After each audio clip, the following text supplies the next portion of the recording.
1,70,000 यानी इस हॉस्टल का रेंट है। और आज मैं आपको अपने इस हॉस्टल का टूर देने जा रहा हूँ। और अगर आप में से भी कोई बंदा जापान में रहता है तो वो अपने घर का रेंट कितना देता है कमेंट बॉक्स में जरूर बताए। आज जापान में मेरा 19वां दिन है। मुझे काफी दिनों से कमेंट्स आ रहे थे कि उस्मान भाई अपना घर तो दिखाओ, तो आज मैंने फैसला किया कि आपको अपना घर दिखा ही दूं। अगर आसपास देखा जाए तो इस मोहल्ले में हमारा घर सबसे बड़ा है और इसका रेंट भी उस हिसाब से ज्यादा है। सबसे पहले मैं आपको इसका बाहर वाला हिस्सा दिखा दूं। बाहर से हमारा घर कुछ इस तरह का दिखता है। और हाँ, इधर उधर के घर देखकर मुझे लगता है कि हमारे घर को तैयार हुए अभी 1-2 मंथ हुए हैं। जब हम घर से बाहर निकलते हैं तो साथ ही एक जगह बनी है जहाँ हम अपनी साइकिल खड़ी करते हैं। अब जरा आपको इसका अंदर का भी व्यू दिखा दूं। घर में एंटर होते ही बिल्कुल सामने एक छोटी सी जगह पर टॉयलेट बना है जिसे घर में सब लोग यूज करते हैं। पूरे घर में बस एक ही टॉयलेट है और उसके साथ वो जगह है जहाँ वॉशिंग मशीन और बेसन लगा है। बेसन के साथ ही एक वॉशिंग मशीन दी गई है जो फुल ऑटोमेटिक है। बस इसमें हम कपड़े और सर्फ डालते हैं, बाकी काम मशीन का होता है।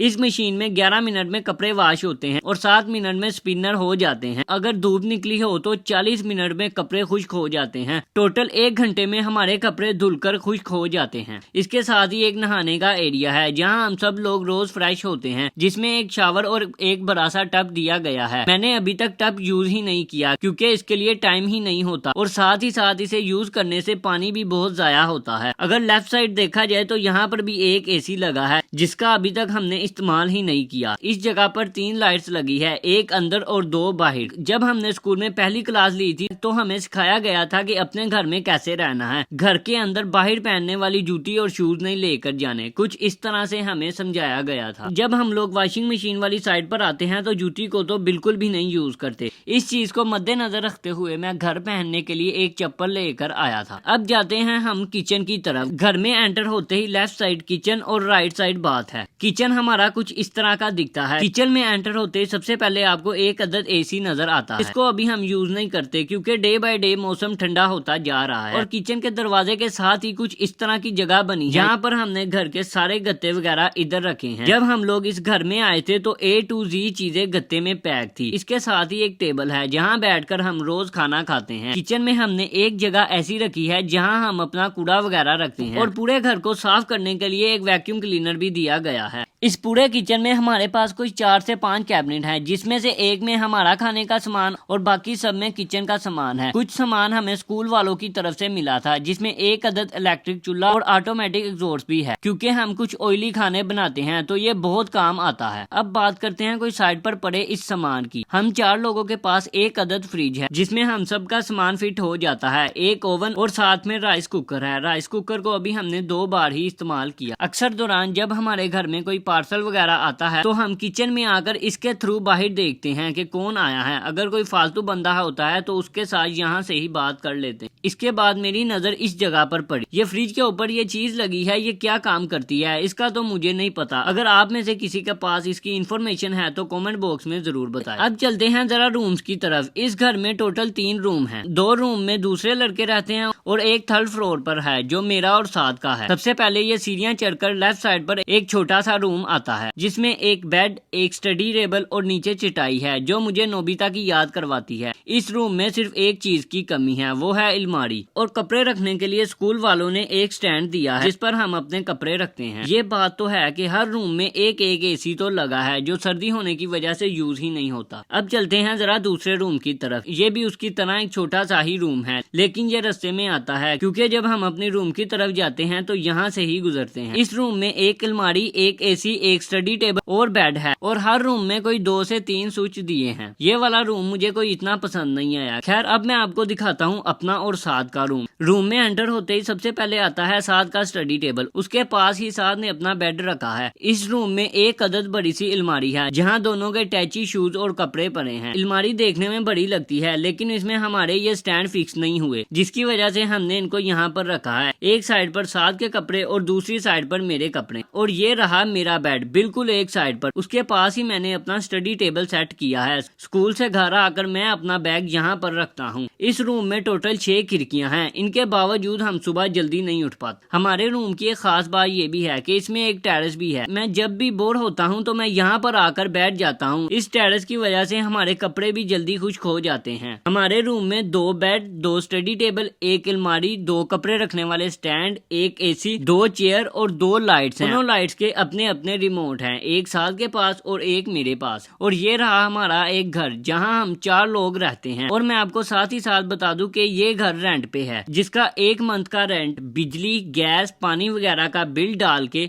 एक बंदा 1 महीने का 42,000 येन देता है, जो पाकिस्तानी तकरीबन 84,000 बनते हैं। अगर इसको चारों में डिवाइड किया जाए तो ये 1,70,000 येन बनते हैं, जो पाकिस्तानी 3,40,000 हैं।